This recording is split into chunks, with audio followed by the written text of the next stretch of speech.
আশা করি সবাই ভালো আছেন।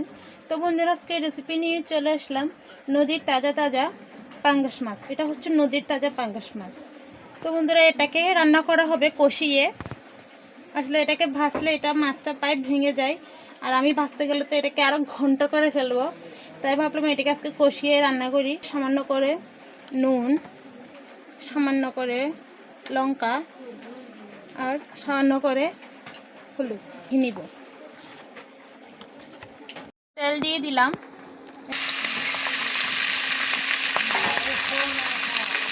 পাল্টিয়ে দিব।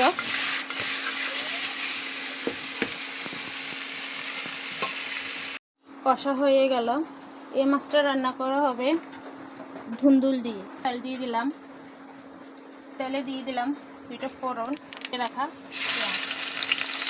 দেখেন পেঁয়াজটা আমার খুব সুন্দর করে লাল লাল হয়ে আসলো। এখন দিয়ে দিব কেটে রাখা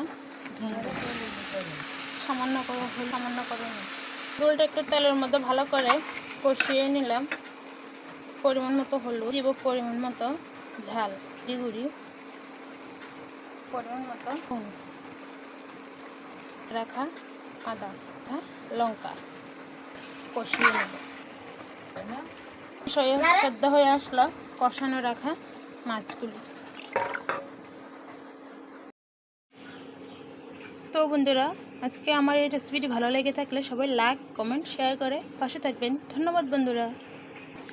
তো বন্ধুরা দেখুন, হয়ে গেল আমার খুব সুন্দর করে নদীর তাজা পাঙ্গাস মাছের তরকারি।